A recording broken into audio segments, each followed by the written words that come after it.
In a quaint little village nestled between rolling green hills lived a kind, old woman named Elara. Her hair was as white as freshly fallen snow, and her eyes held the gentle warmth of a thousand sunsets. But despite her cheerful demeanor, Elara's life was a constant struggle. Her small cottage was bare, and often, her stomach grumbled with a hunger she couldn't satisfy. The village, once prosperous, had fallen on hard times after a long drought withered the crops. Food was scarce, and a shadow of sadness had fallen over everyone. One crisp autumn morning, as Elara was foraging indoors for berries and roots, her eyes caught a glint of something metallic half buried beneath a pile of fallen leaves. Curious, she knelt down and brushed away the breeze. It was a small, ornate cooking pot, made of that polished metal she didn't recognize. It was surprisingly heavy and etched with intricate patterns that seemed to dance in the faint sunlight filtering through the trees. It was odd, but it looked sturdy and well made.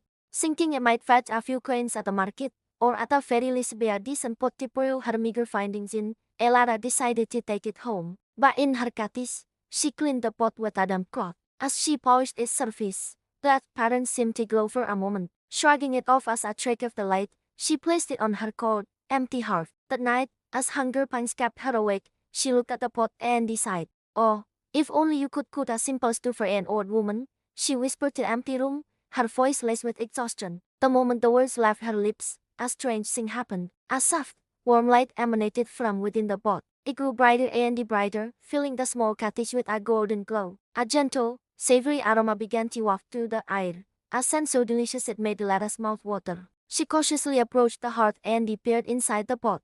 To her utter astonishment, it was bubbling with a thick, hearty vegetable stew, filled with potatoes, carrots, and peas vegetables she hadn't seen in months. Hesitantly, she ladled a small amount into her only bowl. The stew was the most delicious thing she had ever tasted. It was warm, nourishing, and it seemed to fill not just her stomach, but her very soul with a comforting warmth. She ate until she was full for the first time in a very long time, tears of gratitude streaming down her wrinkled cheeks. The pot was magical. All she had to do was wish for a meal, and it would appear. The next morning, Elara woke up feeling refreshed and energetic. She looked at the magical pot and a thought struck her. She wasn't the only one suffering in the village. Her neighbors, her friends, everyone was hungry. A wave of compassion washed over her. This gift was not just for her, it was meant to be shared. Carrying the pot, she first went to her neighbor, a young widow named Lena who was trying to raise the small children on her own. Elara found them huddled together, their faces pale and thin. Lena,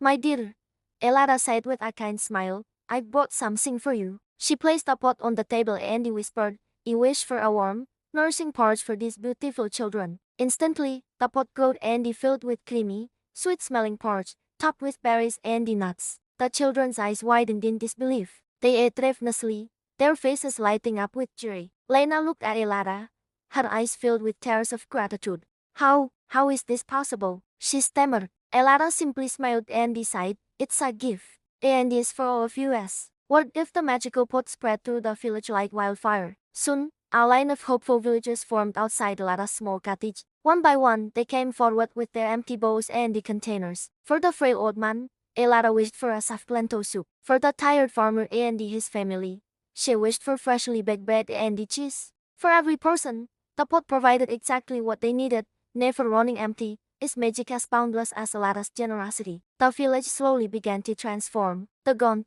hollow look in people's eyes was replaced by a spark of hope. The sounds of children's laughter, once a distant memory, now echoed through the cobblestone streets. People started to gather in the village square again, not with despair, but with shared news from the magical pot. They shared stories, sang songs, and they helped one another with newfound energy. The pot didn't just provide food, it brought the community back to life. However, not everyone was happy. The village merchant, a greedy and sour man named Silas, watched the proceedings from his shop, his face twisted with envy. His business had thrived on the villagers' desperation, selling them scraps of food at exorbitant prices. Now, with everyone being fed for free, his profits had dwindled to nothing. He coveted the magical pot, imagining the immense wealth it could bring him. He believed such a powerful object was wasted on a simple old woman and the poor villagers. One dark, moonless night, Silas crept through the silent village towards Lara's cottage. He slipped through her unlocked door for who would lock their door in a village of friends. And he saw the pot sitting on the hearth, gleaming faintly in the darkness. He snatched it, his heart pounding with great and excitement, and he scurried back to his shop, locking the door firmly behind him. The next morning, the villagers gathered as usual, but Elara was not sure. Alarmed, they went to her cottage and they found her weeping. The pot was gone. A heavy gloom fell over the crowd. Their hope, so recently rekindled, was extinguished in an instant. Meanwhile, in his locked shop, Silas was ecstatic. He placed the pot on his grand dining table. He wished for a feast fit for a king. He commanded, his voice booming with arrogance. Gold coins, juice. He wished for mountains of gold. He didn't want simple food. He wanted riches beyond his wildest dreams. The pot began to glow, but this time the light was not warm and golden. It was a harsh, angry red. Instead of a delicious aroma, a foul smell filled the room. The pot started to bubble violently, not with food or gold, but with a thick, murky sludge. The sludge overflowed, pouring onto his expensive table and then onto the floor. Silas watched in horror as the foul-smelling mood kept coming, rising higher and higher. He tried to stop it.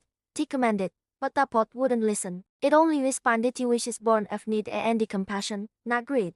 The sludge filled his shop, ruining his merchandise and forcing him to flee into the street, covered in the stinking mud. The villagers, drawn by the commotion, saw Silas and the river of sludge pouring from his shop. In the middle of it all, bobbing on the surface, was the magical pot. A young boy bravely waded in and retrieved the pot, handing it back to a relieved Elara. Silas, shamed and humbled, fell to his knees and begged for forgiveness. He finally understood that the pot's magic was not something to be owned or exploited. The villagers, with their bellies full and their hearts kind, chose to forgive him. They knew that holding on to anger would only bring back the darkness they had worked so hard to overcome. With the pot returned, the shared meals continued, but something had changed. Inspired by the pot's magic and the Elara's example, the villagers started working together. They dug new irrigation channels, planted hardy seeds, and they helped each other tend the fields. When the next harvest came, it was the most bountiful the village had ever seen. They no longer needed the magical pot every day, but Elara still kept it safe. It served as a reminder of their hardship, their salvation, and the powerful magic of kindness and sharing. It taught them that the greatest hunger is not for food, but for compassion, and that the richest feast is the one shared with others. The village thrived, not because of a magical object, but because they had learned to be a community, a family, bound together by generosity and love. Thanks for watching our story today. If you enjoyed it, please like this video and subscribe to our channel for more animated stories. We'll see you next time.